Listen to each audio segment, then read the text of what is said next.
Saudara-saudari yang terkasih dalam nama Tuhan Yesus Kristus, inilah kali ketiga atau 3 kali hari Minggu kita mengadakan perayaan Ekaristi secara online karena gereja katedral ditutup. Namun saya percaya Bapak Ibu saudara-saudari yang mengikuti perayaan Ekaristi ini secara daring tetap dilindungi oleh Tuhan dan kita semua dapat beraktivitas dalam keadaan sehat. Inilah doa kita bersama. Bapak Ibu saudara-saudari, ketika kita selama 3 minggu ini mengikuti perayaan Ekaristi secara online, live streaming, tentu mungkin muncul satu perbandingan yang kita alami dalam pengalaman kita. Saya secara pribadi 3 kali hari Minggu berkhotbah dalam keadaan gereja yang kosong. Karena pengalaman sebelumnya kita sudah sempat membuka gereja dan gereja dengan kapasitas yang terbatas dapat langsung mendengarkan khotbah kita, interaksi kita. Bapak dan Ibu di rumah juga selama 3 kali hari Minggu ini harus mengikuti perayaan Ekaristi dari berbagai channel agar kita tetap membangun relasi dengan Tuhan. Tentu juga mungkin membuat perbandingan ketika dulu gereja masih buka, kami bisa mengikuti perayaan Ekaristi dan menyambut secara langsung. Dan sekarang kami harus di rumah mengikuti perayaan Ekaristi di depan laptop atau di depan gadget. Mungkin juga ada sebuah perbandingan yang membuat kita, kenapa menjadi seperti ini? Maunya ketika kita merasa enak, ingin tetap dalam situasi itu, situasi nyaman dan tercukupi. Dari bacaan-bacaan yang kita dengarkan hari ini, saudara-saudariku, kita bisa mengambil satu pesan dalam dari bacaan pertama ketika orang-orang Israel kelaparan di padang gurun, mereka bersungut-sungut dan tidak percaya kepada Tuhan yang menyertai mereka. Dan dalam Injil hari ini kita juga mendengarkan bagaimana orang banyak yang telah kenyang itu juga tidak mengenal Yesus sebagai Putra Allah. Maka Bapak Ibu, dalam situasi lapar kita bisa kehilangan Tuhan. Dalam situasi kenyang kita juga tidak mengenal Tuhan. Itulah sebabnya kita selalu membangun relasi yang intim dengan Yesus dalam doa, dalam perayaan-perayaan yang kita ikuti. Bapak Ibu saudara-saudari, salah satu kebutuhan primer manusia adalah makan dan minum. Tanpa makan dan minum, manusia tidak dapat bertahan hidup. Nah, ketika kita lapar dalam situasi yang tidak mengenakan, sesungguhnya situasi itu menjadi alat ukur sejauh mana kita beriman dan percaya, sejauh mana kita setia atau ingkar. Dalam bacaan pertama yang kita dengarkan dari kitab Keluaran, bangsa Israel yang mengalami kelaparan di padang gurun bersungut-sungut. Mereka kembali pada pengalaman ketika di tanah Mesir. Andai kata tadinya kami mati di tanah Mesir oleh tangan Tuhan, tatkala kami duduk menghadapi kuali penuh daging dan makan roti sepuas hati, daripada kami mati kelaparan di padang gurun ini. Ada kecenderungan untuk kembali ke masa lalu, masa di mana mereka mengalami penindasan di tanah Mesir. Namun Tuhan tidak tinggal diam. Tuhan tidak membiarkan umat pilihannya mati, sehingga Dia menurunkan dari langit hujan roti. Tuhan mau menguji apakah bangsa Israel hidup menurut hukum Tuhan atau tidak. Apakah bangsa Israel itu setia atau tidak. Sesungguhnya roti yang diberikan oleh Tuhan di padang gurun adalah tanda penyertaan Allah dalam perjalanan mereka menuju tanah terjanji. Tuhan tidak membiarkan mereka sendirian di padang gurun. Dan kisah inilah dituturkan dari generasi ke generasi agar nama Tuhan dimuliakan dan kekuasaannya mengatasi segala sesuatu. Bacaan pertama dari kitab Keluaran ini juga menjadi pertanda bagi kita semua bahwa Allah tidak pernah membiarkan kita sendirian di masa pandemi ini. Tuhan senantiasa menjaga dan melindungi kita. Dalam kesulitan-kesulitan dan kesusahan yang kita alami, kita kembali bertanya sejauh mana kita membangun relasi dengan Tuhan dan percaya dalam seluruh aktivitas kegiatan kita. Dan percaya bahwa hidup kita tidak hanya di dunia ini. Kita berada di dunia ini untuk mempersiapkan hidup yang kekal. Dan kita ditantang pada masa-masa sulit ini untuk setia kepada Allah atau memilih jalan lain. Bapak Ibu saudara-saudariku yang dikasihi Tuhan, kisah pergandaan roti yang dibacakan dalam Injil minggu yang lalu tentu masih segar dalam ingatan kita. Kisah ini menunjukkan bahwa Yesus hadir di tengah-tengah manusia untuk memberi makan, untuk peduli kepada orang-orang yang mungkin selama ini tersingkirkan, menyembuhkan orang-orang sakit, membangkitkan orang-orang mati, makan bersama para pemungut cukai dan orang-orang berdosa sebagai wujud belas kasih Allah kepada manusia. Bahwa kehidupan kita di dunia ini terarah pada hidup yang kekal. Kita diajak untuk mengalihkan pandangan, pikiran dan perhatian kita pada hal-hal surgawi.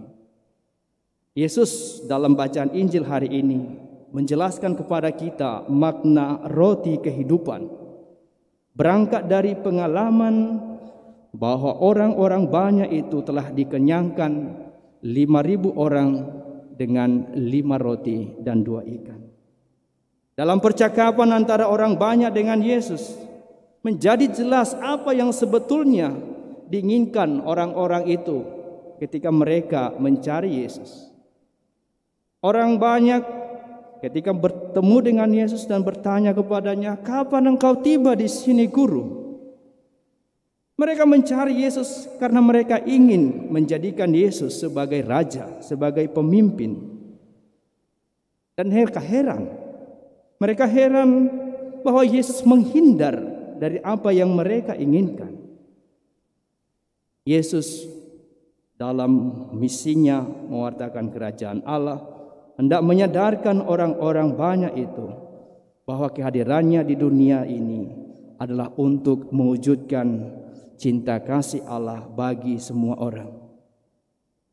Ketika mereka bertanya kepada Yesus, "Tanda apa yang kau mau tunjukkan kepada kami? Nenek moyang kami telah diberi makan oleh Allah. Dan apa yang kau mau tunjukkan kepada kami?" Yesus berkata, "Sesungguhnya bukan Musa yang memberi kamu roti dari surga, melainkan Bapa-Ku." Saudara-saudariku yang dikasihi Tuhan, pemberian makanan dalam wujud manna dari langit kepada nenek moyang bangsa Israel ditampilkan sebagai cara Tuhan untuk menyertai umat yang telah dibawanya keluar dari Mesir. Pemberian makan orang banyak oleh Yesus hendak menampilkan kembali pengalaman umat perjanjian lama itu.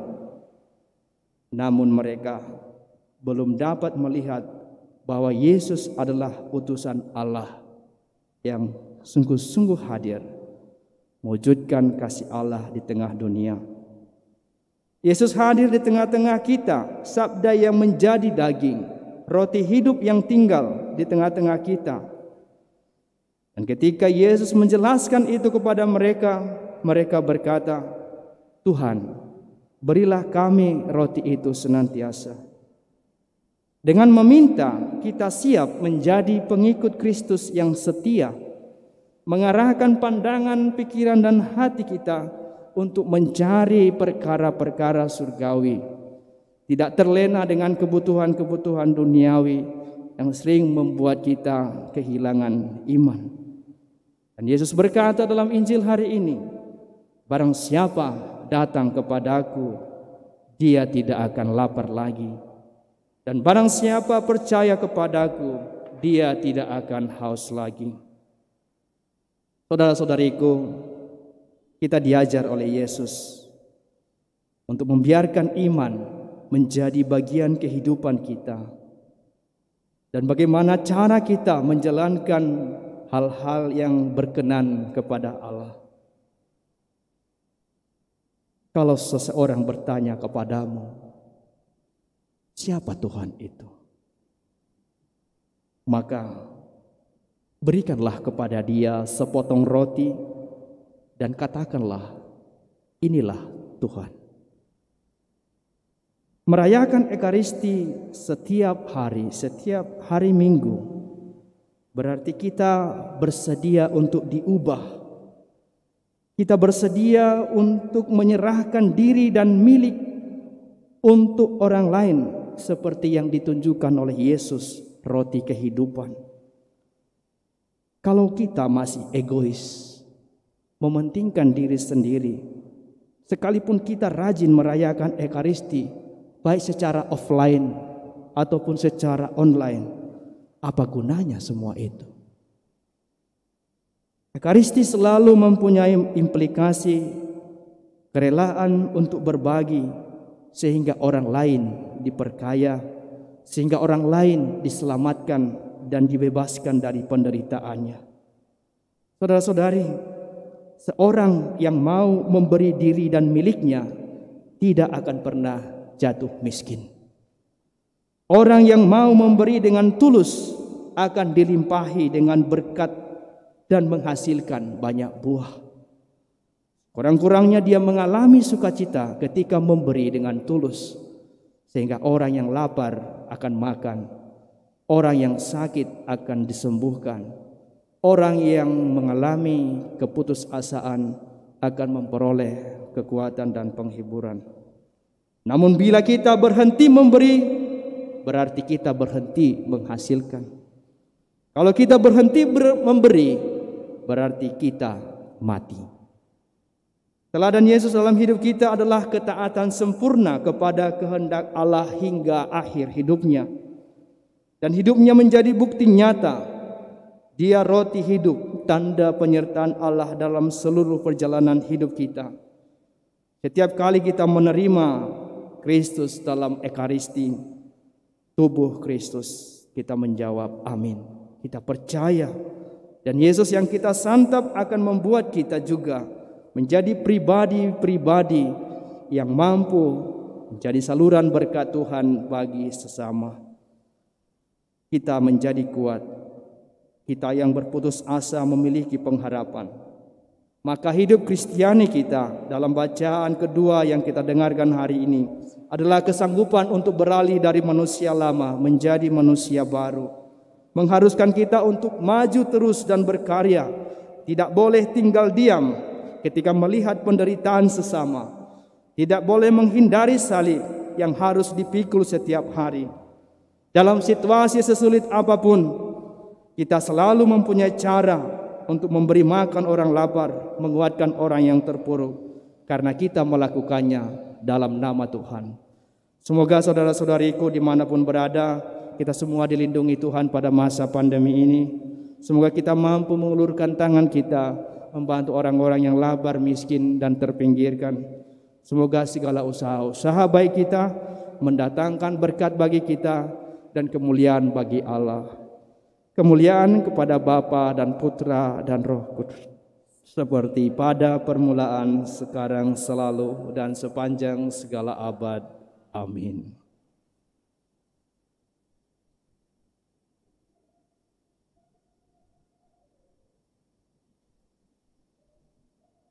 Marilah kita